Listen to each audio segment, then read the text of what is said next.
Amazon has overcome an historic effort to unionize workers at its warehouse in Bessemer, Alabama. More than 3,000 employees cast their ballots in the election, with roughly two-thirds of the facility's workers voting against unionization. The retail, wholesale, and department store union president immediately vowed to take action, saying it is challenging the outcome of the election with the National Labor Relations Board. The union accuses Amazon of taking, quote, egregious and blatantly illegal actions during the union vote. Representative Andy Levin of Michigan's 9th Congressional District spearheaded the efforts to help Amazon workers unionize, and he joins me now for more on the outcome of yesterday's vote. Welcome, Congressman. I just want to ask, first of all, were you surprised by the outcome? Lana, it's great to see you, first of all. I wasn't at all surprised by the election. And I think saying that Amazon overcame the effort is like saying that Alexander Lukashenko overcame Svetlana Tikhanovskaya's effort to win the presidency of Belarus in August of 2020. That's what the paper said, but it wasn't the truth. And the truth here is that our National Labor Relations Board election system is so broken that Amazon won because they broke the law, they crushed the workers, and eventually that will be shown to be the case. After months and months of litigation, the board will announce that the election results are not valid, but the press will have moved on, and the workers there will, they can sort of try again, and I'll be there with them. But the fundamental point is we've got to change our labor laws if there's any hope of rebuilding a middle class in this country, if there's any hope of brave workers like this being able to form a union and just have a seat at the table to talk with their boss about being able to go to the bathroom, being able to have enough time to eat lunch, being able to have a safe workplace in a pandemic. Well, Congressman, speaking of the boss, you wrote an open letter to Amazon's founder and CEO, Jeff Bezos, early on, in which you said, quote, this is an opportunity for your company to chart a new course and break with your history of disempowering workers. Did you ever get a response from Mr. Bezos? And how are you feeling now that the vote failed?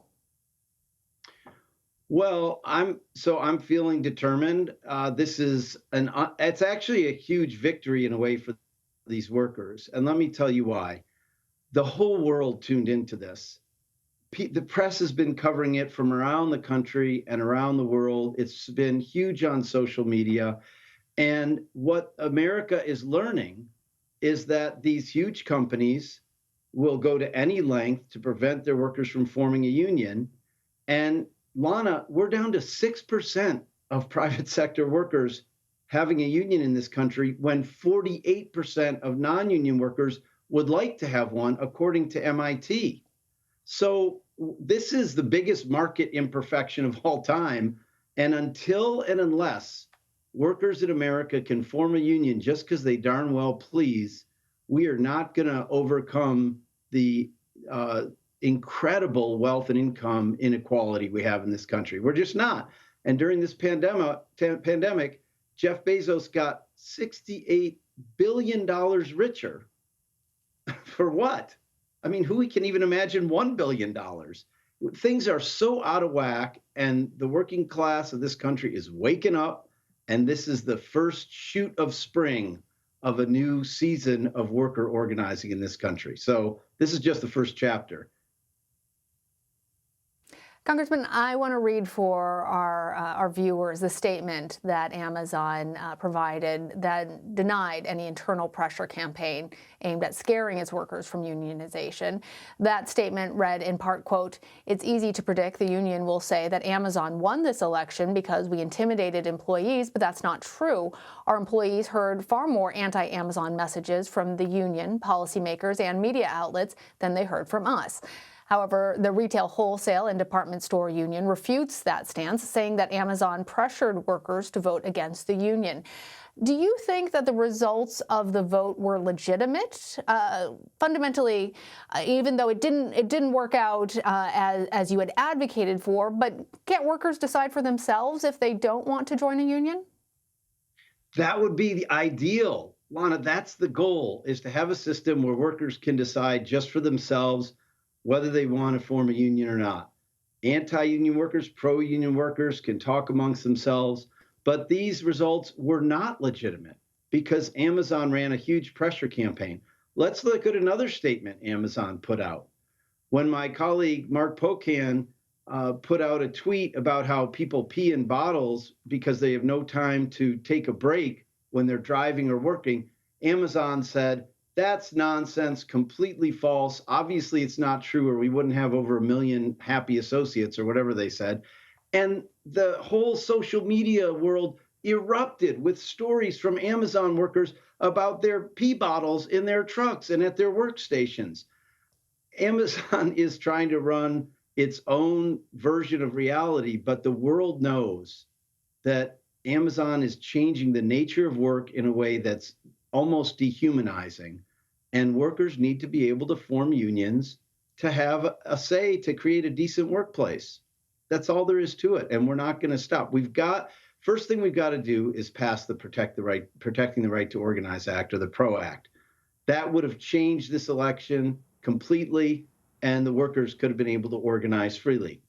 Anti-union workers could vote no, pro-union workers could vote yes, but where a company like this destroys majority support for a union, that would not be tolerated under the Protecting the Right to Organize Act. The RWDSU, the union, says that legal challenges will be heard following yesterday's vote.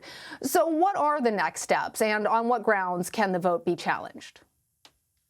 Oh my goodness, the vote can be challenged on so many grounds. The union will provide evidence of workers being intimidated, of workers being surveilled, of workers being asked how they're going to vote, and especially this famous incident of Amazon requesting during the setup of the election to the National Labor Relations Board, we need drop boxes on site.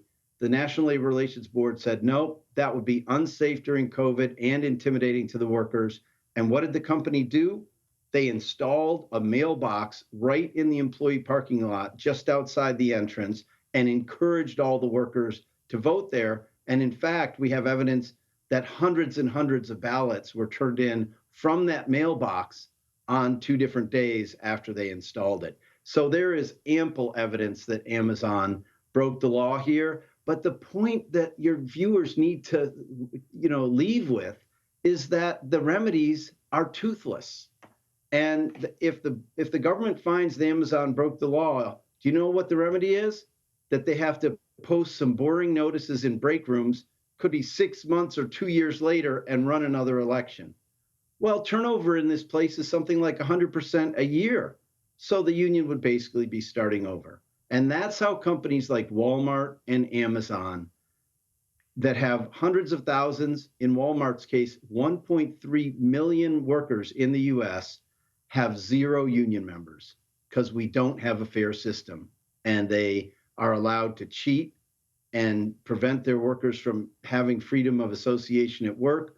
And that's how we end up with the middle class eroded in this country. And until we restore the freedom to form unions and bargain collectively in America, we will not rebuild our middle class. That's how we built it in the first place. All right, Congressman Levin, thank you so much for joining us. Thanks, Lana. Thanks so much.